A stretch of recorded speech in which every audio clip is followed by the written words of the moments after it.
And I'm very fed up with the whole thing, because in order to try to do a little bit of good as a Nazi and try to do resistance, you actually have to do a lot of very bad things. I had this idea that if you how should I express this thing? If you see someone who is weak and you know this person is not going to last very long, or last very long as a Jew or something else, you know this person is you might as well kill them, because they will die anyway very short. I would do this thing. I would select this person. I will kill this person, and I will have the blood splatter on soldiers I didn't like. And actually I found out there was a way to recruit people, because at some point I actually had a group of people which I was doing resistance with. But those people, the German people, which were very offended by it, I could see the hate in their eyes when I splattered Jew blood on them. This is a horrible thing. I recruited that person for my resistance group. And that was how it went by, and it was just like horrible.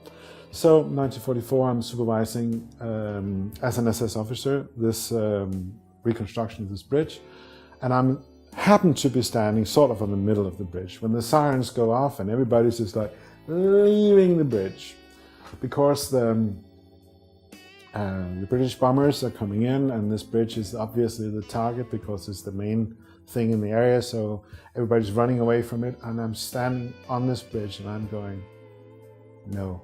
This is my ticket out.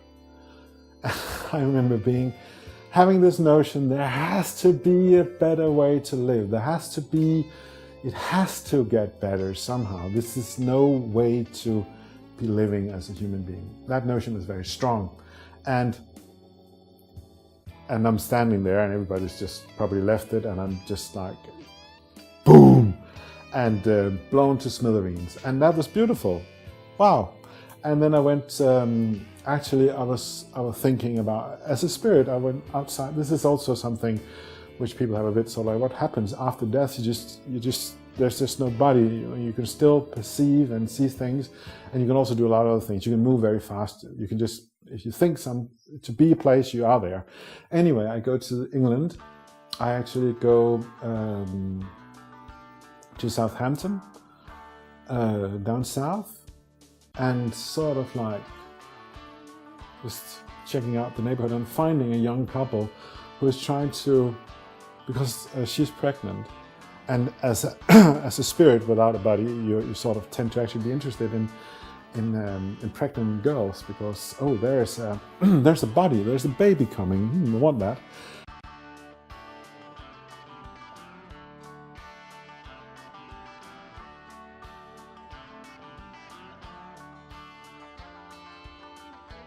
So it's quite sad, and I'm really beaten down, and I don't really care so much anymore. So when some family get hold of me and tell me that there's a relative of mine, and that girl has been sort of adopted more or less like a biker chick, and she's in this gang, and it's all horrible, and parents are sad, and so on.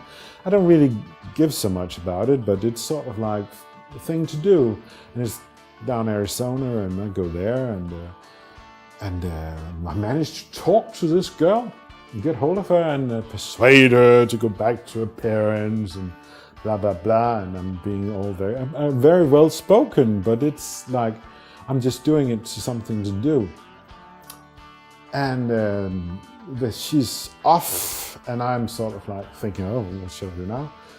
And sort of out in the sticks, and there's this bus, Greyhound bus, going every now and 4 hours or something like, or less or something. Anyway, I'm going out to this bus stop, and I'm gonna take this bus, and all of a sudden I hear, it's a little bit hilly, and I hear the sound going,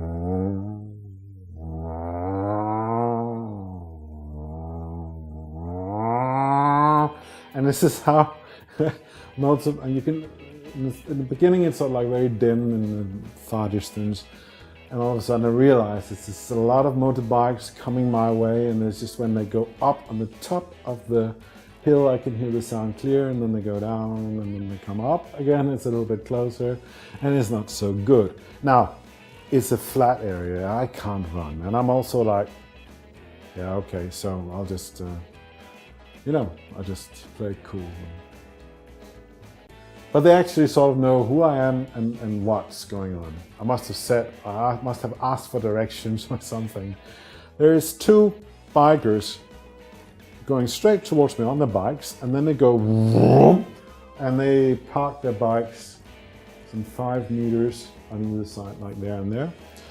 And there is, and the rest of the crew is sort of like standing there, sort of 5 meters or 10 meters away, but the whole 20 rest of them or whatever. And then there's this dude coming my way, and I'm sort of thinking, okay, so that's the dude. That must be her fiance kind of thing. And I'm just standing there and sort of like ready to ask the obvious question, so what now, or something like that. But he doesn't say anything. He just kicks me right in my balls, and I can't stand on my legs, so I just fall down like this, and then he kicks me right here in my throat. And that is my ticket. So I'm off. Foo! And this is May 1968. This happens. So I'm born in Charlottenlund, 1968, 13th of June. After hanging around a little bit, also a pregnant woman. I know the man. I know this guy as being a senior officer in the Roman army. I recognize him. He's a good guy. It's somebody I respected very much. He was not a very military guy. He was more like a philosophical guy and talking about thoughts and humanity and so on. And that's how I remember him. That's how I, and that's, I wanna go with this family. So I'm born 1968, Denmark. And here I am. And that's my story so far. Of course, there's happened a lot of things up to this point here. But here I am now doing lectures, for instance, one of the things I do, and amongst other things, being a photographer and artist and so on. And you are here on my channel, and thanks for watching. If you watched this far, you should definitely also take the next step, which is